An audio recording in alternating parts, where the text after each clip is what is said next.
Je me présente, je m'appelle Thierry Fritz, je suis gérant du domaine. Je suis marié, j'ai 2 enfants, un garçon et une fille.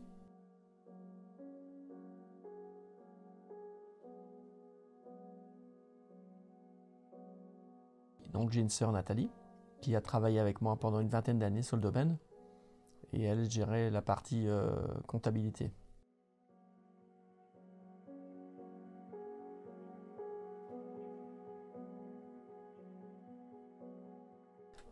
J'ai une enfance, c'est vrai, relativement agréable. J'étais pas très studieux à l'école, j'aimais surtout le sport, les voyages et la vigne. Je gambadais à travers les vignes. C'était déjà, il y a une quarantaine d'années, c'était une évidence pour moi.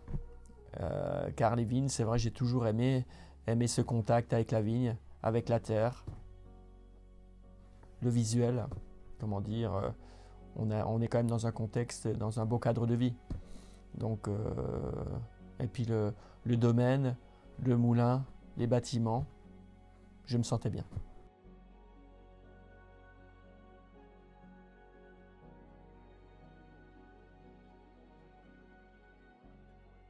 J'ai pratiqué pendant une trentaine d'années le football.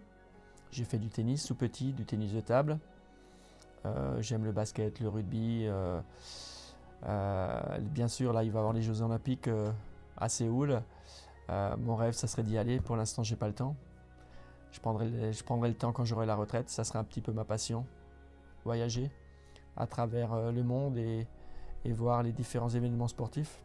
Petit garçon, j'étais peut-être, comment dire, un peu trop gâté. Trop gâté quelque part, un peu trop individualiste. Et je me suis rendu compte, en grandissant, que l'individuel ne paye pas forcément. Il faut être solidaire. Et pareil, pour tenir une affaire, moi je suis la pièce maîtresse, mais autour de moi, il faut que je sois bien entouré. J'ai toujours aimé les beaux engins, une belle voiture, une belle moto, mais après, j'exagérais jamais, c'est-à-dire tout ce que je me suis payé, je l'ai mérité en travaillant. Voilà, j'ai toujours bien géré mon budget et ma vie en fait. Au départ, à la base, mon arrière-grand-père, il habitait du côté de Suffenheim et où son père avait déjà un moulin. Il a vu, après la Première Guerre mondiale, qu'il y avait un moulin du côté de Sigolsheim qui était délabré. Et il a eu l'opportunité de se déplacer et de venir à Sigolsheim s'installer avec sa famille. Il a eu donc un fils, mon grand-père, et qui s'appelle Willy. Et Willy, il a continué la meunerie. Il a pris l'affaire en main. Et il y a eu la Seconde Guerre mondiale. Et après la Seconde Guerre mondiale, à nouveau, le moulin a été cassé partiellement. Et donc mon grand-père, il a décidé de reconstruire de ses propres moyens ce moulin. Et il a recontinué à exercer son métier. Et début des années 50, après la guerre, les gens n'avaient plus trop les moyens. Et mon grand-père, les gens venaient se confier chez lui. Et il a eu l'opportunité d'acheter des terrains à moindre coût. C'est-à-dire, c'est le cas de le dire, pour une bouchée de pain. Et c'est comme ça qu'il a commencé à avoir des terrains. Et il a vu qu'autour de chez lui, il y a des vignes qui étaient plantées. Et il s'est dit, pourquoi pas commencer à planter des vignes. Et c'est ce qu'il a fait. Et jusqu'il a eu une quinzaine d'hectares. Au départ, il livrait au négoce. Et très rapidement, il a commencé à faire son vin lui-même. Il s'est dit, pourquoi pas être vigneron, devenir vigneron, avoir sa propre entreprise comme il l'avait pour le moulin. Et en 1958, il a fait son premier vin et il est devenu vigneron. Donc le moulin a été transformé en une cave à vin. Et là, en 2017, on a fêté le 60e millésime. Mon père a repris l'affaire, Daniel, en 1982. Et moi, j'ai repris l'affaire en 2006. Donc 3 générations maintenant qui font du vin. Et 4 qui sont sur le domaine, entre la farine et le vin. Aujourd'hui, il faut être précis un peu dans tous les domaines pour avoir un vin d'une certaine qualité. Donc la qualité aujourd'hui c'est obligatoire.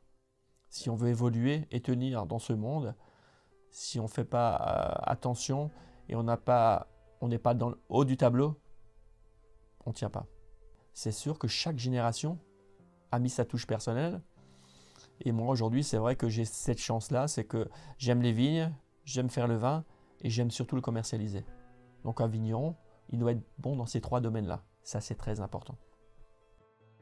Mes parents m'ont donné leur quotité.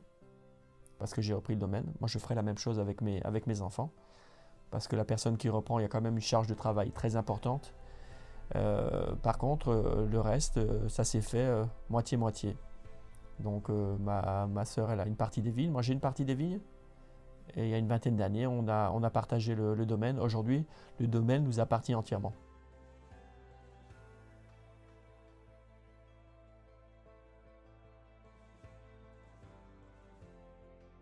Mon grand-père, il aimait bien voyager. On partait souvent en Suisse et on allait du côté de Grindelwald. Et mon grand-père, il a rencontré des gens. Et ces gens-là, ils avaient une maison. Et dans cette maison, ils avaient une chèvrerie. Et cette chèvrerie, ils l'ont transformée en petit appartement tout simple. Et mon grand-père, tous les ans, on allait faire ce petit voyage en Suisse. Et on allait se promener dans les montagnes. Et là, extraordinaire, on voyait cette Jungfraujoch, ces montagnes extraordinaires. Pour moi, c'était le plus bel endroit au monde.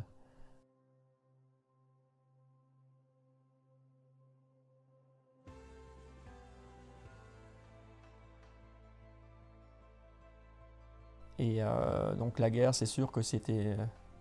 même aujourd'hui, moi, je ne l'ai pas vécu, mais quelque part, j'ai une cicatrice. Je dis toujours, j'ai encore une cicatrice au fond de moi-même que mes grands-parents ou mon arrière-grand-père m'a transmis, parce que on sent vraiment que ça a dû être très très dur. Le village a quasiment été rasé à 100%. Il restait encore une dizaine d'habitants dans le village. Donc les Américains sont venus, ont décidé de bombarder notre village, Sigolsheim. Et donc les villageois étaient prévenus, ils sont allés se cacher dans le couvent. Et après les Allemands sont sortis, ont été arrêtés. La guerre s'est terminée.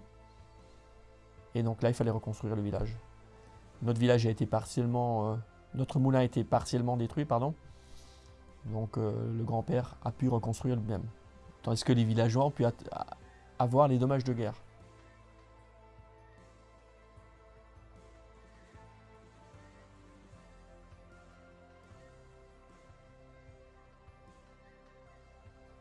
Le changement est énorme au niveau de la technologie. Je vois bien comment travailler les vignes début des années 2000 ou avant. Aujourd'hui, on a du matériel très performant. Donc tout peut aller vite, mais il faut bien gérer toutes les parties. C'est-à-dire, il n'y a pas que la viticulture, il y a l'œnologie et il y a la vente derrière. C'est très important parce qu'il faut sentir la vigne. Et après, il faut être très bon dans la cave. Il faut gérer l'équilibre des vins. La vinification, c'est une partie très importante. Et après, la partie commerciale, là, on n'en parle même pas. Sans arrêt, il faut se remettre en question. Moi, ça fait 25 ans que je suis dans l'affaire. Je me suis jamais dit, bah, maintenant, ça y est, c'est acquis. Je donne à manger à mes enfants, on prend le petit déjeuner. Je me prépare et je vais dans mes vignes. Donc mes vignes, c'est ma bouffée d'oxygène. C'est vraiment, à un moment donné, quand on passe le mois de décembre et on a eu le commerce pour vendre, parce que le mois de décembre, c'est un mois très important, on est content d'arriver au mois de janvier parce que là, on est dans un mois plus tranquille.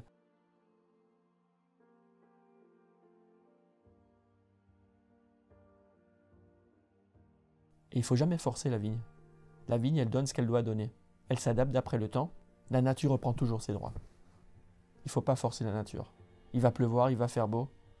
C'est sûr qu'on doit travailler avec cette météo qui peut être très capricieuse et qui est de plus en plus capricieuse. L'Alsace, c'est 15 000 hectares, 16 000 hectares. Donc ça représente 2% du vignoble français. Mais l'Alsace, ça a une renommée mondiale. Pourquoi? Parce que justement, depuis des générations, on a compris qu'il faut aller au maximum. C'est-à-dire, on veut toujours évoluer.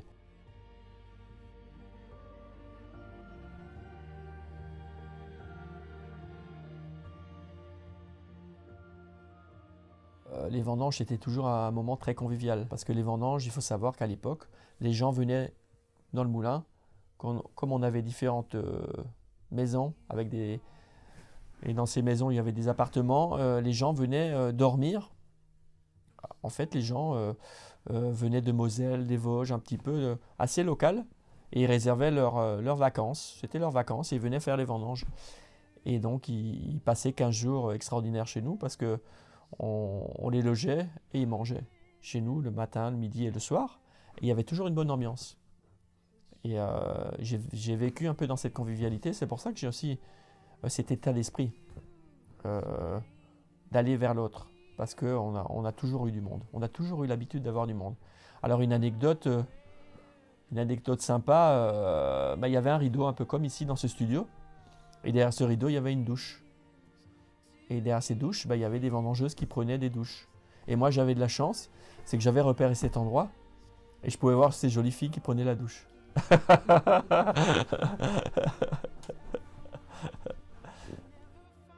Il fallait vendanger en 15 jours, il fallait aller très vite. C'était bien au niveau de l'ambiance, mais au niveau de la qualité des raisins, c'était pas bon. Il faut savoir une chose, pour faire des grands vins, il faut prendre son temps. On va pas vendanger, on va pas travailler pendant 10 mois dans l'année, arriver au moment des vendanges, se dire allez hop hop hop, il faut vite y aller, il faut vite rentrer les raisins. On travaille plus comme ça, on raisonne plus comme ça. Aujourd'hui, les vendanges ont totalement évolué. J'allais dire malheureusement, on loge plus les gens. C'est normal parce qu'aujourd'hui, les vendanges se passent entre 4 et 8 semaines. Donc il faut vraiment attendre la maturité maximum de chaque parcelle. Que je vends un vin à 5 € ou à 40 € la bouteille, on va rentrer des raisins mûrs. Ça, c'est la base. Pour avoir une certaine qualité, il faut vraiment rentrer des raisins mûrs. Pas se presser. On sait qu'en bas, en plaine, la terre est sablonneuse. Donc là, il faut aller un petit peu plus vite parce que les raisins mûrissent aussi plus vite et la pourriture arrive plus vite. Et sur les coteaux, là, c'est de la terre argilo, calcaire ou argileuse. Et là, on peut attendre. Donc là, la maturité est plus longue. Et c'est pour ça qu'on attend plus longtemps la maturité dans certaines parcelles et certains cépages. Donc les vendanges ont totalement changé et évolué. Aujourd'hui, c'est plutôt une clientèle de camping-caristes qui viennent avec leur camping-car, qui s'installent et qui m'aident à faire les vendanges. Il y a plus de souplesse. Voilà, tout simplement.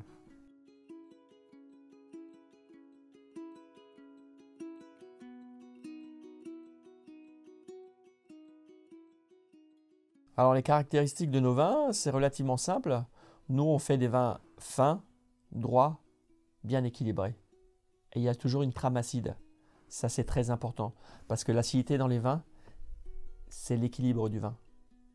Et c'est surtout le temps de garde d'un vin. Si on a une belle acidité, le vin va se garder dans le temps. Et après, il faut trouver l'équilibre entre le sucre, l'alcool et l'acidité. Et bien sûr, trouver la maturité du raisin, c'est ce qui va donner le caractère au vin et le temps de garde. Alors la vinification reste assez classique. La vinification, donc le raisin il est rentré dans le pressoir, il va être pressé 3, 4, 5 heures. Le jus va arriver dans une cuve. On va laisser décanter ces petites particules qu'il y a pu avoir lors du pressurage. Il va avoir un petit dépôt au bout de 24 heures. Et le lendemain, on va soutirer ce jus qui est clair et on va séparer le jus du dépôt. Ça, c'est très important pour avoir une première finesse dans les vins. Et après, le jus va être pompé. Et dans cette cave où là, vraiment, le jus va pouvoir se transformer en alcool, c'est la fermentation. Et la fermentation va durer 2, 3, 4, 5, 6, 7, 8 semaines, suivant la température qu'il y a. Au début des vendanges, les caves sont un petit peu plus tempérées. Mais dès qu'on arrive dans l'automne et les caves se refroidissent, la température baisse un petit peu. Donc, le jus va se transformer en alcool beaucoup plus doucement. Les levures vont mourir un petit peu plus vite aussi. Et une fois que la fermentation est terminée, que l'équilibre du vin est trouvé, le vin va être soutiré à nouveau. On enlève les lits, parce que sur le vin terminé, on appelle ça les lits. Et donc le vin, on va le laisser un petit peu hiberner, c'est le cas de le dire. On va laisser le temps de se mettre en place. Et dès qu'on arrive au mois de février, on va le filtrer un petit peu pour dégrossir un petit peu le vin. Et arrivé au printemps, on va commencer à faire les premières mises en bouteille.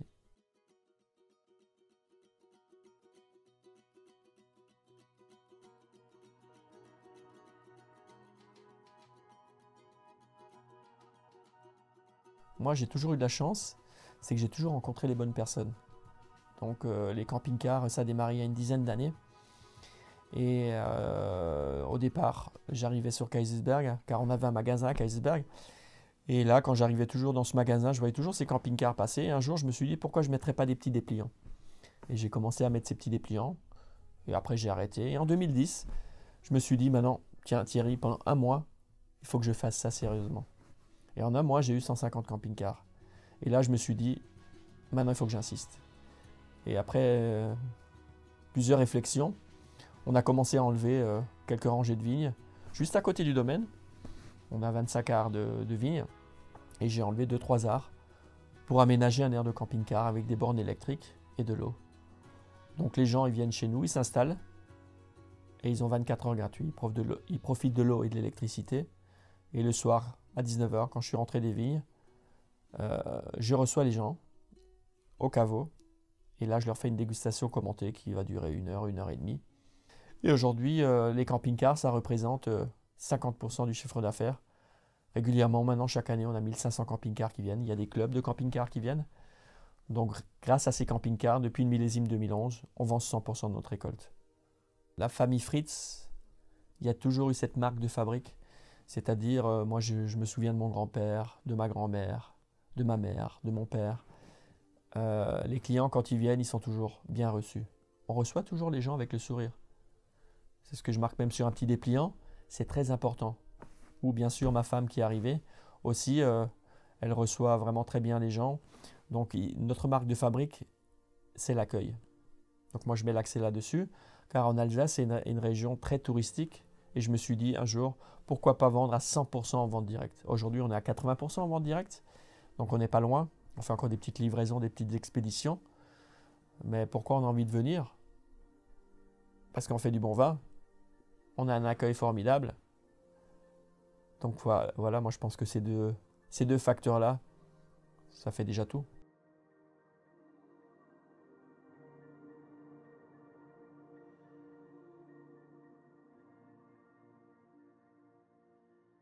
On peut faire énormément de choses. Donc là, on est en hiver en ce moment.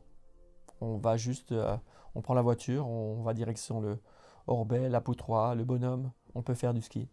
L'été, on peut faire des randonnées. On peut se balader dans les vignes. On va visiter les villages qui sont à proximité. On prend le vélo, on va faire une petite virée en VTT. Donc des choix, il y en a à profusion. L'Alsace, c'est magique. On a un peu des origines allemandes. Hein. L'Alsace, l'Allemagne, français, allemand, français. Et autant les Allemands, on les aimait pas trop, autant on a pris une certaine rigueur par rapport à tout ça. Donc l'entrepreneuriat, on l'a un peu dans nos gènes. Donc tout simplement parce qu'on a une rigueur. Et quand on a une rigueur, forcément on peut que réussir. Alors à l'époque, on réagissait un peu comme ça. Tu es fils de viticulteur ou fille de viticulteur, tu dois reprendre l'affaire. On ne peut plus réfléchir et raisonner comme ça. On est dans un autre monde très ouvert. Donc les enfants sont ouverts à plein de choses. Je pense que la personne qui va me succéder, c'est une personne qui pourrait être passionnée et au moins autant passionnée que moi, voire plus. Je l'espère. N'importe quel père de famille qui a une affaire, et une belle affaire, qui a grandi avec les différentes générations, espère qu'un de ses enfants ou les deux enfants reprennent. J'ai un garçon, Elian, qui a maintenant 13 ans, une fille, Eva, qui va avoir 10 ans. Je leur enseigne, je leur explique, mais je ne les force pas. Ils viendront naturellement. S'ils doivent reprendre l'affaire, pour moi, ça sera extraordinaire.